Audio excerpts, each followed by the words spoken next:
What if the person you trusted most was never who you thought they were? That question alone could keep someone awake at night, and tonight, it would change Eleanor's life forever. Before we step deeper into this chilling tale, make sure you subscribe to our channel and press the bell icon so you never miss a story filled with mystery, suspense, and unforgettable twists. Eleanor Price had always lived a cautious, deliberate life. A 37-year-old archivist at the city's historical museum, she found comfort in order, dusty ledgers, maps sealed in glass, and relics that whispered of lives long past. She lived alone in a narrow brick townhouse on Ashford Lane, where the nights were usually quiet, broken only by the creak of wood under her footsteps and the distant hum of passing cars. But it was also on Ashford Lane that her sense of reality began to unravel. It started innocently enough. A small package had arrived at her door one Tuesday morning. No return address, no markings besides her name scrawled in hurried ink. Inside was a single key, old, iron, heavy, and a note that read only, "For the truth. Tonight, 11:45, room 9. Eleanor's breath caught as she read the words. She didn't recognize the handwriting. She had never heard of room 9, yet something in her chest tightened with both dread and curiosity. Who sent this? Why her? Was this a mistake, or worse, some kind of trap? That night she couldn't focus on her work, the silence of her townhouse suddenly oppressive. The ticking clock sounded louder. The shadows stretched further than usual. Against her better judgment, at 11:30 she slipped on her coat, clutched the key, and followed the directions scratched faintly on the note S back, an address she recognized as the old Wexford Hotel, a place shuttered for years. When she reached it, the grand stone building loomed, windows like hollow eyes, doors chained with rust. But tucked at the side, a smaller entrance stood ajar. Heart pounding, Eleanor stepped inside, the smell of mold and old wood surrounding her. Her flashlight beam caught faded wallpaper and broken furniture scattered like bones. And then she saw it. Room 9, its door intact, the lock waiting for her key. Her hand shook as she turned it. The door creaked open, revealing a dim chamber lined with mirrors, tall and cracked, reflecting her in fractured ways. At the center stood a table, and on it, a leather-bound journal with her initials, EP, embossed on the cover. She froze. She had never seen this before. She reached for it, and as her fingers touched the cover, a whisper echoed in the room. "You've come back." Eleanor spun, her flashlight sweeping, but no one was there. The mirrors showed only her pale face staring back, though for the briefest second, she thought she saw another figure, tall, dark, watching. Her pulse quickened, her skin prickled. Should she open the journal?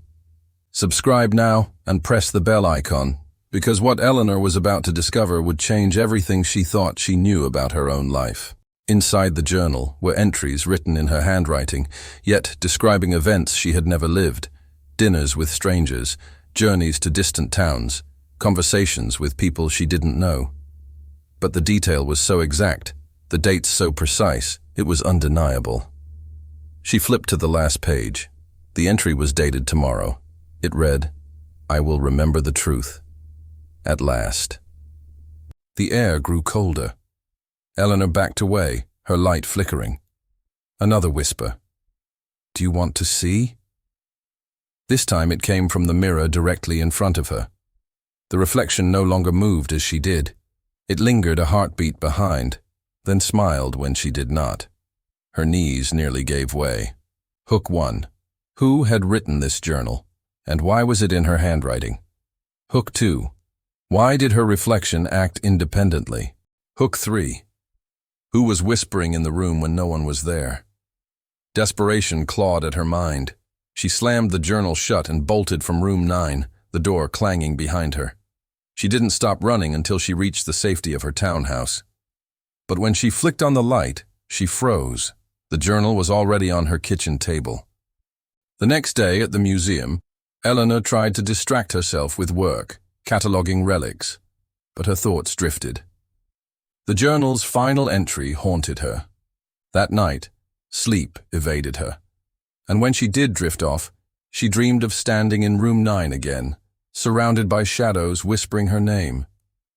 She woke to find the journal open on her nightstand, a new entry written in her hand. I remember now. Tonight, I return. The climax came swiftly. Determined to face whatever hunted her, Eleanor returned to the Wexford Hotel. Room 9 seemed to wait for her, the key cold in her grip. When she entered, the mirrors shimmered as if alive. This time, her reflection stepped out, a perfect double of herself, only with eyes too dark, too knowing. "You forgot," the double said softly. "But I never did." Eleanor's throat tightened. "Who are you?" "I'm the life you chose to abandon, the one who remembers the fire, the betrayal, the truth. You left me here, but tonight, you take my place." Before she could scream, the figure touched her hand. A searing cold ripped through her body, her vision collapsing. She staggered toward the mirror, but her reflection, her other self, remained behind, smiling with quiet triumph. And then, the twist. Eleanor woke up the next morning in her townhouse, everything appearing normal. The kettle on the counter, the books neatly stacked.